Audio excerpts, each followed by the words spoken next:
সেনাবাহিনীর আশ্বাসে 52 ঘন্টা পর নবীনগর চন্দ্রা মহাসড়ক থেকে অবরোধ তুলে নিল পোশাক শ্রমিকরা। সচল হলো গাজীপুরের ভোগড়া এলাকার সড়কও। সেনাবাহিনী আমাদেরকে আশ্বাস দিছে, আমরা সেনাবাহিনীর কাছে কৃতজ্ঞ। আমরা খুশি, যখন টাকা পাবো তখন আমরা পুরো খুশি। বসুন্ধরা, ওরিয়ন, বেক্সিমকো সহ 7 কোম্পানির শেয়ার কেনাবেচা হস্তান্তরে নিষেধাজ্ঞা। আরও 2 মামলায় সালমান এফ রহমানের রিমান্ড।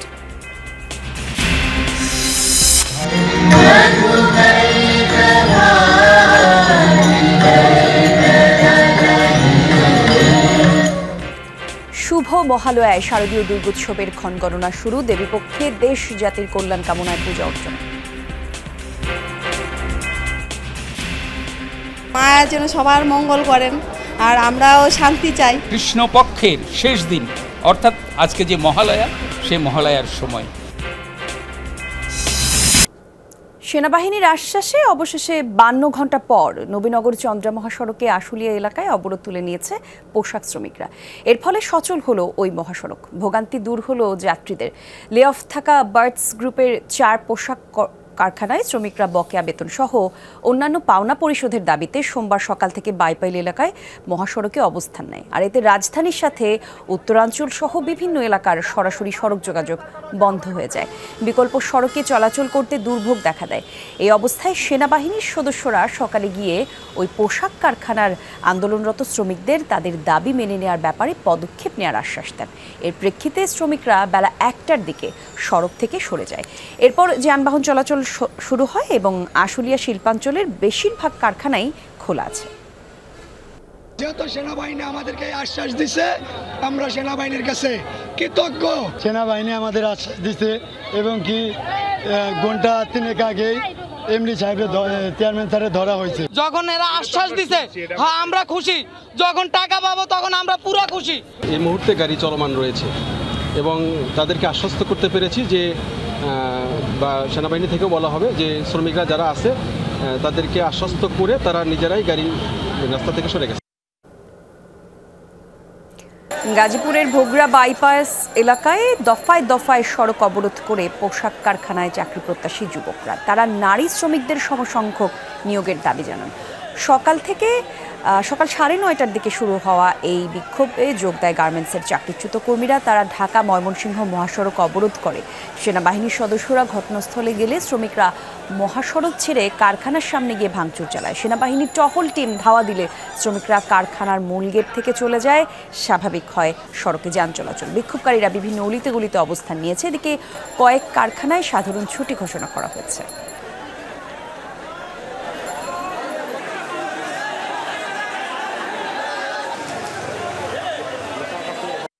বেতন দিতাম ঘর এই জ্ঞান নামে যে নামঘর বেতন দিব না। আমরা শুক্রবারে বাজার করতাম। আমাদের ছেলেরা চাকরি পাচ্ছিল না কাজ জানা সত্ত্বেও, ঠিক আছে, তো মেয়েরা কাজ না জানলেও তারা চাকরি পাচ্ছে। আমরা চাচ্ছি যে মহিলা মানুষ, আমাদের মা বোন, আমাদের ঘরে থাকুক, ঘরে কাজ করুক। আমরা পুরুষ মানুষ, আমরা কাজ করব। টিফিন বিল, হাজিরা বোনাস এগুলো এখন কার্যকর হয় নাই। ওনারা বলছে মাইনা নিছি, কিন্তু আমরা এখনো কিছুই পাইনি। বেক্সিমকো সহ আলোচিত 7 কোম্পানির শেয়ার ক্রয় বিক্রয় এবং উপহার হিসেবে স্থানান্তরে নিষেধাজ্ঞা দিয়েছে জাতীয় রাজস্ব বোর্ড। কোম্পানিগুলো হলো Bashundhara, Orion, summit, Beximco, S Alam, NASA group এবং ফাইন্যান্সিয়াল সার্ভিস নগদ হিসেবে পরিচিত থার্ড ওয়েভ টেকনোলজি। রোববার রাজস্ব বোর্ডের সেন্ট্রাল ইন্টেলিজেন্স সেলের মহাপরিচালক স্বাক্ষরিত এক চিঠিতে এই নির্দেশনা দেওয়া হয়। আর চিঠিটি যৌথ মূলধন কোম্পানি এবং ফার্মসমূহের পরিদপ্তরের নিবন্ধকের কাছে পাঠানো হয়েছে। বলা হয়, আয়কর আইন অনুসারে এনবিআর কর ফাঁকি রোধে সম্পত্তির অন্তর্বর্তীকালীন অবরুদ্ধকরণ বা ক্রোকের প্রয়োজনীয় পদক্ষেপ নেওয়ার ক্ষমতা সংরক্ষণ করে।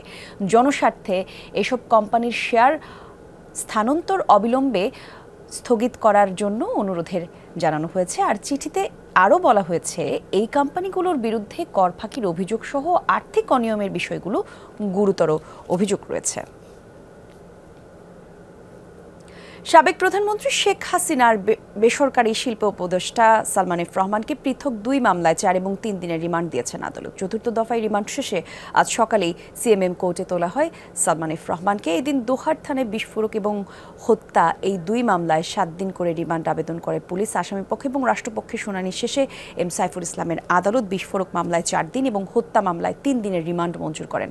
সব মিলিয়ে পঞ্চম দফায় রিমান্ডে নেওয়া হলো সাবেক প্রধানমন্ত্রী শেখ হাসিনার এই উপদেষ্টাকে। গত 13 আগস্ট নৌপথে পালিয়ে যাওয়ার সময় সদরঘাট এলাকা থেকে গ্রেফতার হন সালমান এফ রহমান। সাবেক স্বরাষ্ট্রমন্ত্রী সহ আওয়ামী লীগের নেতাদের ভারতে পালিয়ে যাওয়ার বিষয়টি খতিয়ে দেখছে র্যাব, এমনটা জানিয়েছেন র্যাবের আইন এবং গণমাধ্যম শাখার পরিচালক লেফটেন্যান্ট কর্নেল মুনিম ফেরদৌস। সকালে সমসাময়িক বিভিন্ন ইস্যুতে ব্রিফিং করে র্যাব এবং সেখানেই সাবেক মন্ত্রী এমপিদের ভারতে পালিয়ে যাওয়ার ব্যাপারে প্রশ্ন তোলা হয়। লেফটেন্যান্ট কর্নেল মুনিম ফেরদৌস জানান, বিষয়টি খতিয়ে দেখা হচ্ছে। বলেন, ছাত্র জনতার উপর গুলি করেনি র্যাব। জানান, 5 আগস্ট পরবর্তী বিভিন্ন অপরাধে জড়িত থাকার অভিযোগে এখন পর্যন্ত 1170 জনকে গ্রেফতার করা হয়েছে। সিসি ফুটেজ বিশ্লেষণ করে ছাত্র জনতার উপর হামলাকারীদের চিহ্নিত করা হচ্ছে বলেও জানান তিনি। র্যাবের আইন এবং গণমাধ্যম শাখার পরিচালক জানান, এখনও অনেকে বৈধ অস্ত্র জমা দেয়নি। সেসব অস্ত্র উদ্ধারে র্যাবের অভিযান চলমান রয়েছে বলেও নিশ্চিত করেন তিনি। এটা একটা টিভি চ্যানেলে দেখতে পেয়েছি, আমি আসলে এই বিষয়ে বিস্তারিত জানি না। আপনি যেভাবে জানতে পেরেছেন আমিও ঠিক সেভাবেই জেনেছি।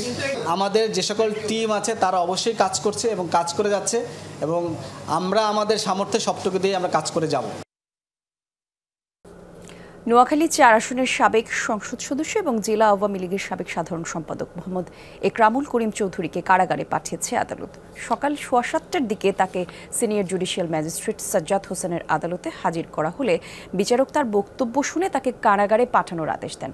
গতকাল রাতে চট্টগ্রামের খুলশী থেকে তাকে গ্রেফতার করে র্যাব। এ সময় তার কাছ থেকে 26,200 মার্কিন ডলার, 2,100 সিঙ্গাপুরের মুদ্রা এবং বাংলাদেশি 10 লাখ টাকা উদ্ধার করা হয়েছে। একরামুলের বিরুদ্ধে নোয়াখালীর সুধারাম থানায় একটি হত্যা মামলা, একটি বিস্ফোরক ও অপহরণ মামলা কবিরহাট থানায় এবং একটি অস্ত্র মামলা সোনাইমুড়ি থানায় একটি হত্যা মামলা সহ মোট 4টি মামলা রয়েছে। সরকারি চাকরির আবেদনের বয়সসীমা 35 করার দাবিতে আন্দোলনকারীদের সাথে বৈঠক করেছে সংশ্লিষ্ট কমিটি। সকাল 10টা নাগাদ আন্দোলনকারীদের 7 সদস্যের একটি দলের সাথে সচিবালয়ে হয় এই বৈঠক এবং সেখানে সরকারি চাকরির বয়সসীমা 35 করার পক্ষে যুক্তি তুলে ধরেন আন্দোলনকারীরা। বৈঠক শেষে আন্দোলনকারীরা বলেন, আন্তর্জাতিক মানদণ্ডের সাথে চাকরিতে প্রবেশের নিয়ম করা এবং সর্বনিম্ন বয়সসীমা ন্যূনতম 35 করার বিষয়ে আলোচনা হয়েছে। এ নিয়ে যৌক্তিক দাবি তুলে ধরা হয়েছে বলেও জানান তারা। বলেন, বয়স 35-এর দাবির বিষয়টি যৌক্তিক। এই কমিটি প্রতিবেদন জমা দেওয়ার পর সরকার কি সিদ্ধান্ত দেয় তা দেখে পরবর্তী সিদ্ধান্ত নেওয়া হবে বলে জানান তারা। এর আগে গত 30 সেপ্টেম্বর আন্দোলনকারীদের এই দাবি পর্যালোচনায় একটি কমিটি গঠন করা হয়। পরবর্তী 7 দিনের মধ্যে এই সংক্রান্ত বিষয়ে পরামর্শ দেবে কমিটি।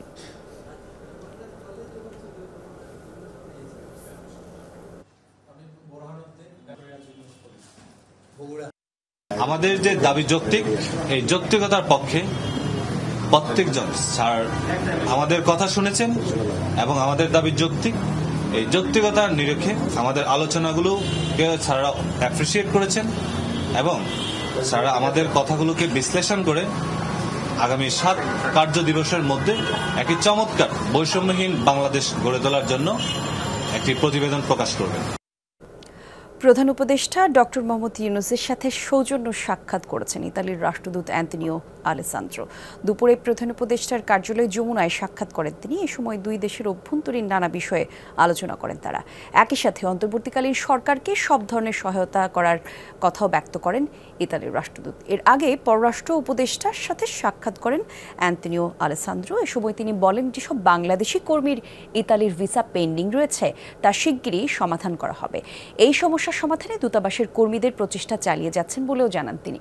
ইতালিতে প্রবাসী বাংলাদেশিদের বিভিন্ন খাতের সাফল্যের ভূয়সী প্রশংসা করেন রাষ্ট্রদূত। অন্তর্বর্তী সরকার আগামীর দিনে মানুষের ভোটাধিকার নিশ্চিত করবে বলে প্রত্যাশা ব্যক্ত করেছেন বিএনপি চেয়ারপারসনের উপদেষ্টা জয়নাল আবেদিন ফারুক। তিনি অভিযোগ করেন, শেখ হাসিনার সরকার মানুষের ভোটাধিকার কেড়ে নিয়েছিল। সকালে জাতীয় প্রেস ক্লাবের সামনে এক সভায় বক্তব্যে ফখরুল সরকারের কাছে প্রশ্ন রেখে বলেন, এখনও বিএনপির ভারপ্রাপ্ত চেয়ারম্যান তারেক রহমানের মামলা কেন প্রত্যাহার করা হলো না, তাই এদেশের মানুষ জানতে চায়। বিগত সরকারকে দুর্নীতিবাজদের কেন এখনও গ্রেফতার করা হচ্ছে না সেই প্রশ্নও তুলেন তিনি। বলেন, যারা হাজারো মানুষকে হত্যা করেছে তাদের বিচার করতে হবে। এখনও আশুলিয়া, গাজীপুরে পোশাক শ্রমিকদের উপর হামলা হচ্ছে কেন, এমন প্রশ্নও তোলেন তিনি। দাবি করেন দোষীদের দ্রুত আইনের আওতায় নিয়ে আসার। বাংলাদেশের শহীদ জিয়ার এই জ্যেষ্ঠ সন্তান তারেক রহমানই পারবে বাংলাদেশের গণতন্ত্রকে অটুটে রাখতে, সংবিধানগুলোকে আপনার মাথার উপরে রেখে কাজ করার সুযোগ দেওয়ার জন্য তারেক রহমানই যথেষ্ট। তাই আমার নেতা তারেক রহমানের মামলা কেন এখনো প্রত্যাহার হলো না? রাজনৈতিক দলগুলোর সঙ্গে আলোচনা করেই নির্বাচনের দিনক্ষণ ঠিক করতে হবে, এই কথা বলেছেন সুশাসনের জন্য নাগরিক সুজন সম্পাদক বদিউল আলম মজুমদার। দুপুরে জাতীয় প্রেস ক্লাবে জাতীয় জরিপ 2024-এর ফলাফল প্রকাশ অনুষ্ঠানে এসব কথা বলেন তিনি। সুজন সম্পাদক বলেন, তত্ত্বাবধায়ক সরকারের আমলের নির্বাচনগুলো নিয়ে কিছুটা প্রশ্ন থাকলেও সেগুলো নিরপেক্ষ হয়েছে। জরিপের বিষয়ে তিনি বলেন, রাজনৈতিক সংস্কার নিয়ে উত্তরদাতাদের 96% প্রধানমন্ত্রীর মেয়াদ সীমিত করার পক্ষে, 46% উত্তরদাতা উল্লেখযোগ্য সাংবিধানিক পরিবর্তনের পক্ষে মত দিয়েছেন। এছাড়া নাগরিকরা অন্তর্বর্তীকালীন সরকারের বর্তমান অবস্থান নিয়ে সন্তোষ প্রকাশ করেছেন। তবে 53% উত্তরদাতা মনে করেন এই সরকারের মেয়াদ 2 বছর বা তার কম হওয়া উচিত। সেপ্টেম্বরের 9 থেকে 19 তারিখে 19শে সেপ্টেম্বর এই গবেষণাটা করা হয়েছে। তো এখন যদি আমরা গবেষণাটা করি, এটা যদি রিপিট করি, আমি নিশ্চিত আমাদের ফলাফলটা ভিন্ন হবে। কারণ মানুষের মধ্যে যে আকাশচুম্বী প্রত্যাশার সৃষ্টি হয়েছে, তো এক্সপেকটেশনটা ম্যানেজ করা কতটুকু গিয়েছে, এবং এক্সপেকটেশনটা ম্যানেজ করাই কিন্তু এই সরকারের জন্য যে সবচেয়ে বড় চ্যালেঞ্জ আমি মনে করি। আজ শুভ মহালয়া, শুরু হলো সনাতন ধর্মাবলম্বীদের সবচেয়ে বড় ধর্মীয় উৎসব শারদীয় দুর্গোৎসবের ক্ষণগণনা। ভোর থেকেই মন্দিরে মন্দিরে চলে দেবীকে আবাহনের বন্দনা, ছিল চণ্ডী পাঠ, যজ্ঞ আর তর্পণ প্রদানের মতো শুদ্ধাচার। ভক্তদের আশা, দেবীর আগমনের মধ্য দিয়ে পৃথিবী থেকে দূর হবে অশুভ সব শক্তি।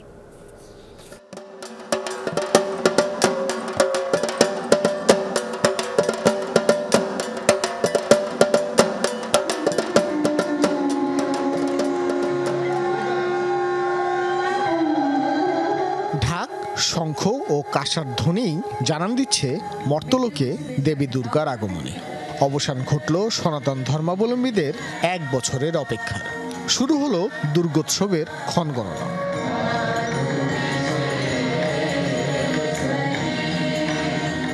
পুরাণ মতে পিতৃপক্ষের অবসান আর দেবীপক্ষের সূচনা লগ্নেই মহালয়া। ভক্তদের বিশ্বাস, দেবী দুর্গা তাদের প্রধান আশ্রয়। তাই বন্দনা ও চণ্ডীপাঠে শুরু হয় মহালয়ার ভোর।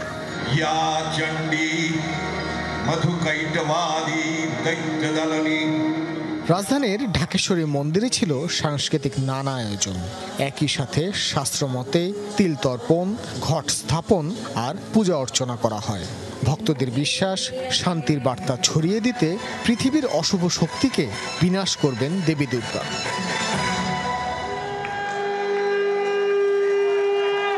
তর্পণ, চণ্ডীপাঠ, তারপরে দেবীর যে আগমন বার্তা, এইটা দিয়েই আসলে মানে শরতের যে একটা আভাস, সেটা দিয়ে বোঝা যায় আর কি। মায়ের যেন সবার মঙ্গল করেন আর আমরাও শান্তি চাই। প্রতিবারের মতো এবারও দেখলাম বেশ জনসমাগম ছিল। এবারও সকাল 9:30টায় ঢাকেশ্বরী মন্দিরের বেলতলায় শুরু হয় পূজার মূল আচার।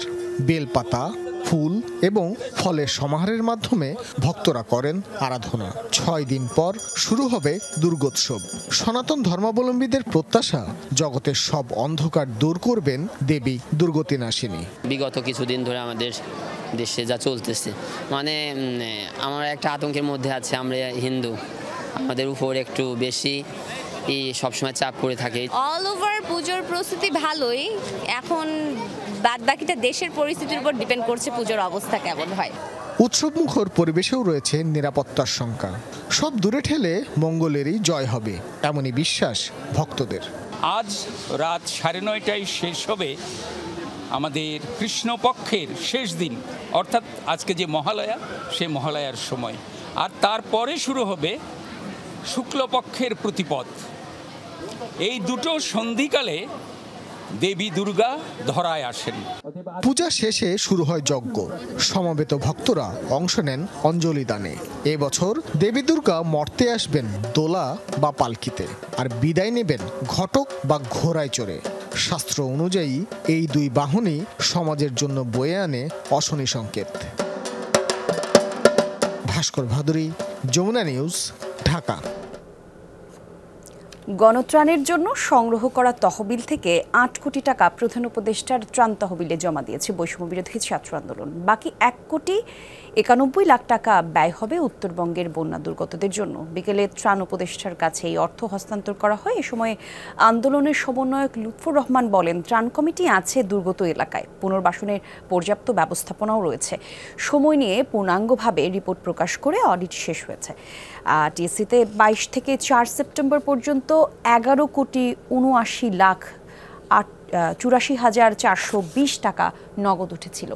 ব্যাংক এবং ক্যাশে ১,৭৮,৩৩,২০৭ টাকা ব্যয় হয়।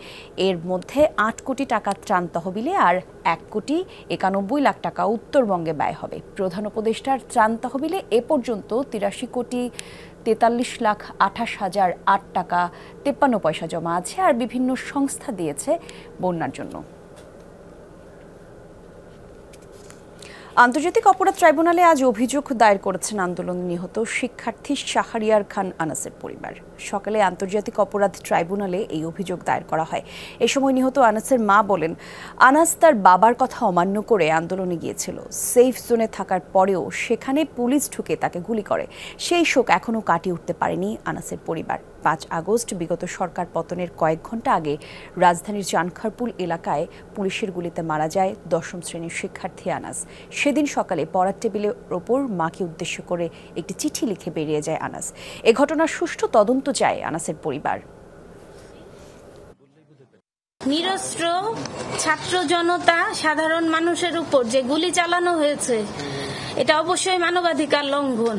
আমি এদেশের সংবিধান অনুযায়ী যতটুকু সর্বোচ্চ শাস্তি এই হুকুমদাতা থেকে পালনকারী, মানে যারা কমান্ডটা মেনে নিয়ে গুলি করছে তারা এবং যারা হুকুম দিছে তারা, এই প্রত্যেকের সাজাটা চাই। আবারও বাড়ল বোতলজাত এলপি গ্যাসের দাম। ২২ কেজি বোতলের গ্যাসটি ৩৫ টাকা বাড়িয়ে ১,৪৫৬ টাকা নির্ধারণ করা হয়েছে। বিকেলে গ্যাসের নতুন এই দামের তথ্য জানিয়েছে বাংলাদেশ এনার্জি রেগুলেটরি কমিশন।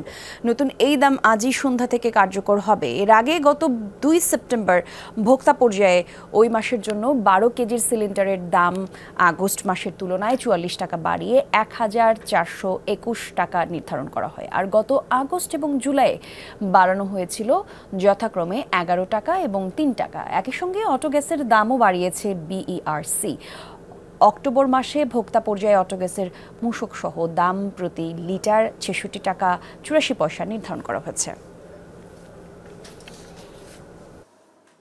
গত মাসে সেপ্টেম্বরে আমরা মূল্য নির্ধারণ করেছিলাম প্রতি ১২ কেজি সিলিন্ডার ১৪২১ টাকা, সেটি ৩৫ টাকা বেড়ে এই মাসে দাঁড়িয়েছে ১৪৫৬ টাকা, যেটি কোম্পানি বিক্রি করবে ১৩৬১ টাকা, পাইকারি বিক্রি হবে ১৪১১ টাকা এবং খুচরা বিক্রেতা ১৪৫৬ টাকায়।